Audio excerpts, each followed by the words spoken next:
We need to start hearing the voices. I had a vestry workshop yesterday for one of our congregations. And one of the things I told them, that the problem we have is that we essentially think from the inside out.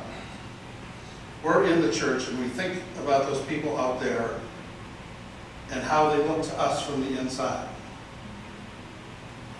We have to learn to think from the outside in.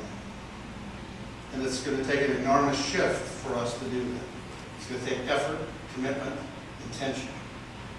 But we have to learn to see ourselves the way the world sees us. And we're not exactly at the top of many people's lists right now. And I don't mean just the Episcopal Church. Christianity gets labeled. So, for instance, all of the right-wing Christian groups that are opposed to the Mass in New York are hurting all of us from that standpoint. And so, which has nothing to do with whether you think the mosque is right or wrong. It's the vicious language around all of it that's creating a problem for the image of Christianity in America. And so we just need to learn to see ourselves the way those on the outside see us. They are deeply spiritual. We have a lot to offer them. But we also have to realize that they're different than we are. In my experience in parish ministry, when I became a priest 34 years ago, if somebody asked me or said to me that they wanted to know about prayer, what they meant was they wanted to have a class on the different kinds of prayer. We can debate about whether it's 7 or 5 or 3. Everybody has a scheme. But that's what we do. We have a class on the kinds of prayer. When a young person asks you about praying, about learning about prayer, what they mean is they want you to take it by the hand and kneel down right now and pray with them. They want the practical experience. They don't want theological ideas. And for Gen X and the succeeding generations, the Enlightenment has come to an end. The world of ideas is not important to them. It's not that they don't think ideas are good. It's just not what drives them. It's the world of experience. So anything to do with the church, we have to find a way to help them connect to an experience. They're not going to come to classes. I mean, I know the rector's doing an inquirer's class, and it's wonderful. They're not coming to an inquirer's class. But they do want to know what it feels like to be an Episcopalian.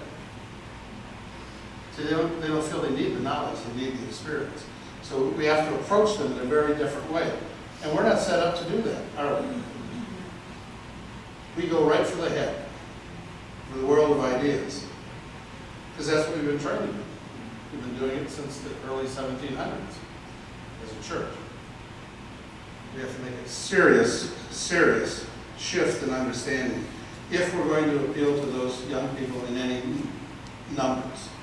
Now, like any other statistical stuff, it doesn't apply to everybody uniformly, but overall to the groups it really does apply. So we've got a lot of work to do. And I know everybody in the Episcopal Church is worried about the fact that proportionally there aren't a lot of young people in their congregations. And we all have, we have families. They grow up, they go away. I have a solution for that. You do what I did with my daughter. She married a priest, but I just ruined her.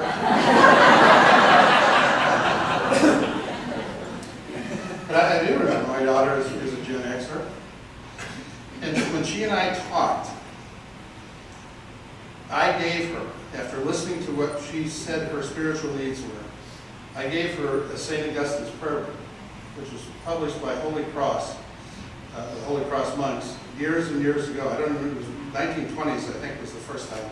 It's a devotional manual. It's just filled with acts of devotion. That's what she wanted to know, was how to do things.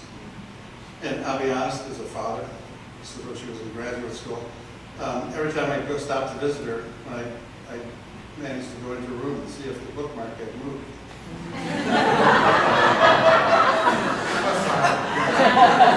You're a dad. But that's the way she kept her Christian understanding alive, was by her practice. It had nothing to do with doctrinal issues. And this is the other part of the problem. The Gen X and millennials watch us struggle in the church over doctrine. And they go, what is that about? I thought they were just supposed to be Christian to one another.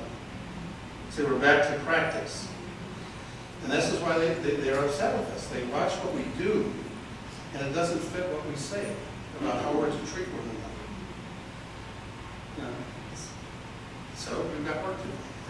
Sort of along those same lines, do you see a relationship developing between the Episcopal Church and the emergent church?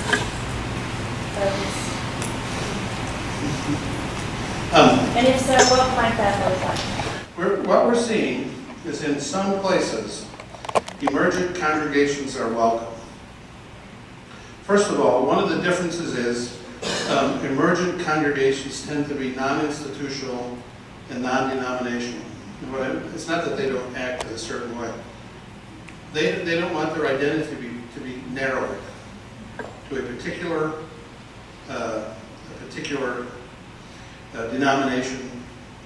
And so they tend to be much more open, much more broad, and considerably less institutional. There aren't a lot of Episcopal emergent congregations. There are a few. My suspicion is they drive standard Episcopalians in their diocesan offices crazy. I know of one in Seattle that is the rector is a young black woman who was ordained as a Lutheran and eventually became an Episcopalian. She started this congregation. If you went there to worship, the first thing you'd have to do is get rid of the basic Episcopalian assumption, which is that worship is going to last an hour or less. Yeah, I'm sorry. This is one of the things about the emergent church. The people who come there are looking for a serious sense of community.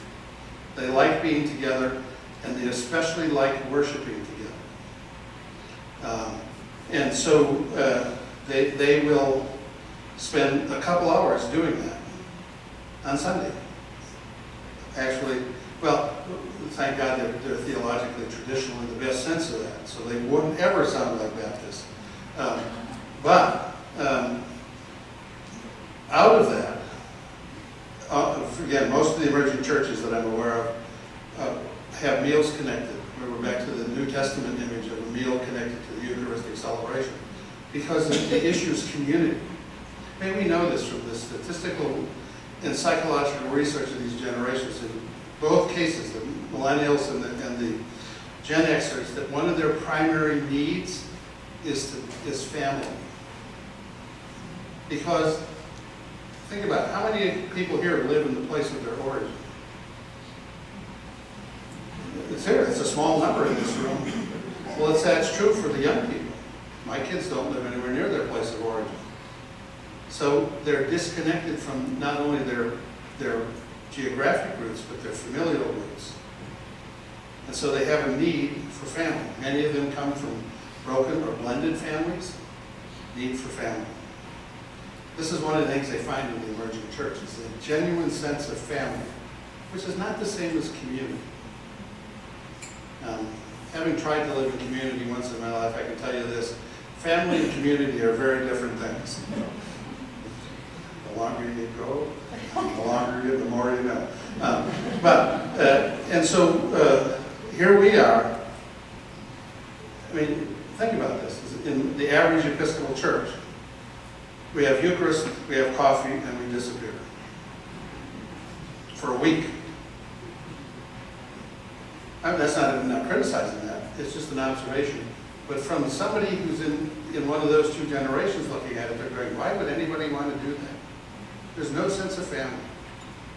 Because that's how they measure family. I'm not saying there's no sense of family. They measure it differently. This is why I'm always amazed.